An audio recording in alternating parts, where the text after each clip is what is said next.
Muy buenos días, compañeros, ¿cómo están? Espero que se encuentren bien.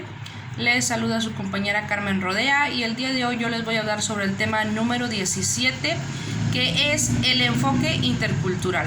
Bueno, cuando hablamos de intercultural se nos viene quizá a la mente diferente tipo de personas, diferentes culturas, y es cierto, cuando hablamos de intercultural a eso se refiere.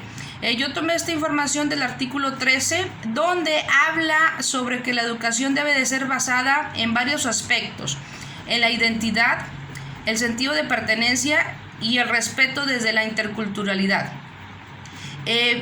Ahí se mencionaba que México es una nación pluricultural y plurilingüe. ¿Por qué? Pues porque ya sabemos que en México hay diferentes culturas y también tenemos personas que hablan un dialecto, entonces eso las convierte. Por ejemplo, pensemos en las personas que hablan dialecto, ellos hablan dialecto, hablan español, tienen que aprender a hablar español, y en la escuela también les deberían de enseñar el idioma inglés. Entonces ya hablamos de unas personas plurilingües.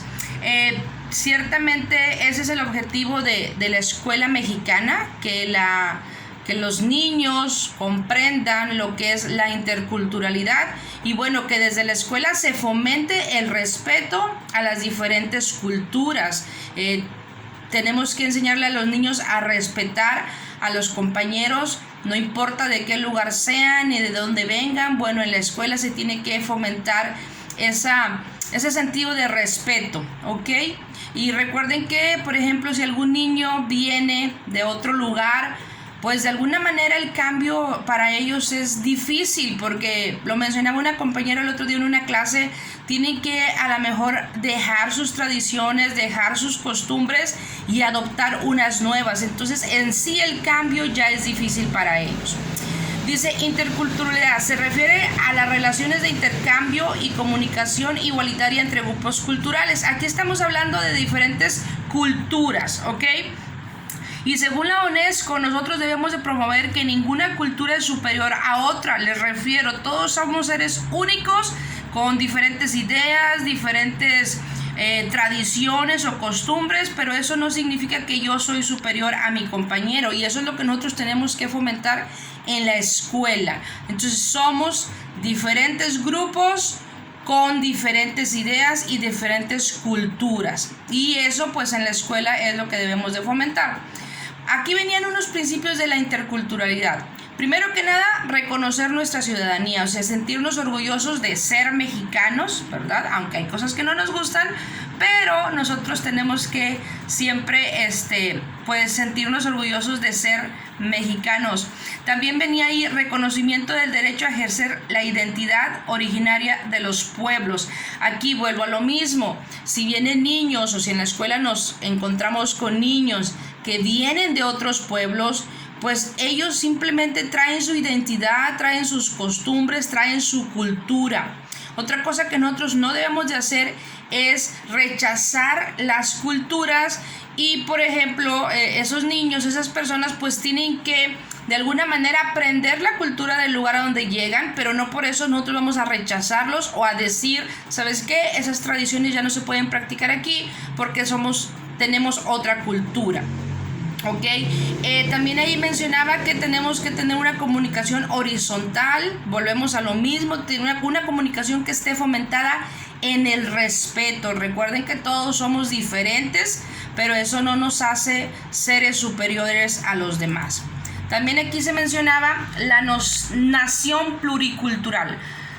Aquí hablamos que compartimos un mismo espacio geográfico.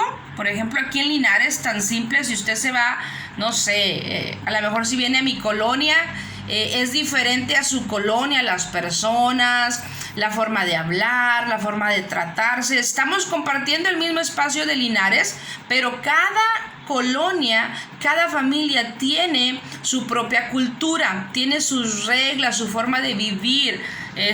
Yo creo que si visitáramos la casa de los compañeros o visitasen mi casa, a lo mejor van a decir, Carmen tiene otras cosas, es diferente. Igual si yo voy a la suya, a lo mejor usted tiene diferentes costumbres, pero eso simplemente es algo que nosotros debemos de aceptar y debemos de respetar, porque estamos compartiendo el mismo espacio geográfico. ahí mencionaba que no necesitamos tener relaciones entre nosotros para compartir ese espacio. Por ejemplo, Linares quizá pensamos que es pequeño, pero por ejemplo hay lugares que quizá usted y yo no visitamos, hay colonias que a lo mejor no frecuentamos, pero eso no significa que nosotros no vayamos a respetar a esas personas. ¿Sí me explico? En cualquier área de Linares todos deben de ser respetados, y no solamente de Linares, a cualquier lugar que usted vaya necesitamos respetar, necesitamos pues entender que todos somos diferentes. Por ejemplo, yo creo que usted es muy común, si usted va a Monterrey o incluso aquí en Linares, a veces vemos a personas en la calle y se nota que no son del estado, que vienen de otros estados.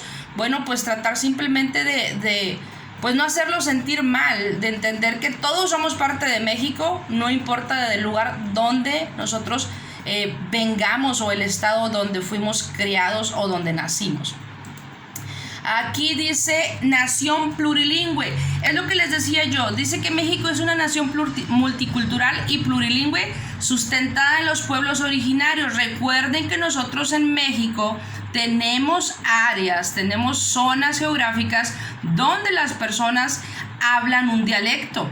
En Chiapas, que colinda con Guatemala, yo tuve la oportunidad de conocer a mucha gente guatemalteca y ellos hablaban dialecto, pero me decían que ese dialecto era muy parecido a las personas de los que habitan en la frontera con Chiapas. Entonces, nosotros tenemos personas que hablan dialecto, ¿ok? Por eso se mencionaba que la educación era plurilingüe, es cuando las personas usan una o dos o más lenguas en el proceso educativo. Es lo que yo les decía, por ejemplo, esos niños que hablan dialecto tienen que hablar español y probablemente les enseñen también inglés. Incluso las personas que hablan un dialecto pueden tener 2 o 3 dialectos y los pueden dominar sin ningún problema. A mí me tocó conocer, les hablo de personas guatemaltecas, pero yo me quedaba sorprendida de que hablaban 3 diferentes dialectos y luego los niños hablaban español, iban a la escuela y tenían que hablar inglés. Entonces yo decía, wow, qué capacidad de esos niños de poder dominar diferentes lenguas e idiomas. Entonces en México existe eso, existe personas que sí tienen esa capacidad de hablar diferentes, ya sea idiomas o diferentes lenguas. Entonces eso básicamente es lo que es la interculturalidad, el poder respetar que todas las personas somos diferentes, pero no por ser diferentes vamos a faltarles el respeto. Al contrario, quizá hay cosas que podamos aprender unos de otros. Y bueno, según la UNESCO menciona que los idiomas desempeñan una función esencial en el desarrollo. Imagínense, no sé, por ejemplo, si todos tuviéramos las mismas capacidades, quizá pues nos aburriríamos, ¿no? Todos pensando igual, todos hablando de la misma manera. Yo no sé cómo sería eso, pero en realidad sí creo que debemos respetar la cultura de cada persona. Y bueno, chicos, pues este sería mi tema y que tengan un bonito día.